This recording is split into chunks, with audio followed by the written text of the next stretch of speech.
It is a ministry that is underfunded, that some things may not be done because of funding. Appearing before the Labour Relations Committee chaired by West Pokot Senator Richard Julius Murgor on Wednesday, Labour and Social Welfare Cabinet Secretary Florence said more needs to be done in the allocation of funding to the ministry.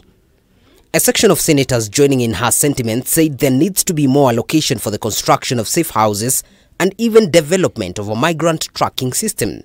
I've seen that this might not be enough even to buy one house.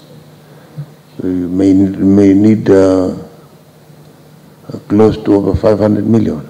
The CS was backed by her permanent secretary, suggested the revision of labour laws and bilateral agreements to ensure immigrant workers are protected.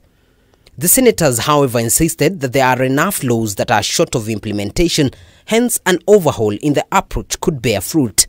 Sheria ziko, lakini sheria zifuatwi. Hizo agreements zifuatiliwe vile zimeandikwa. The government of Kenya must take up the question of migrant workers also as a question of racism and the protection of the black person. Slavery can only be put there if we accept. There's nothing that Saudi Arabia does for Kenyans that can justify the killing of Kenyans.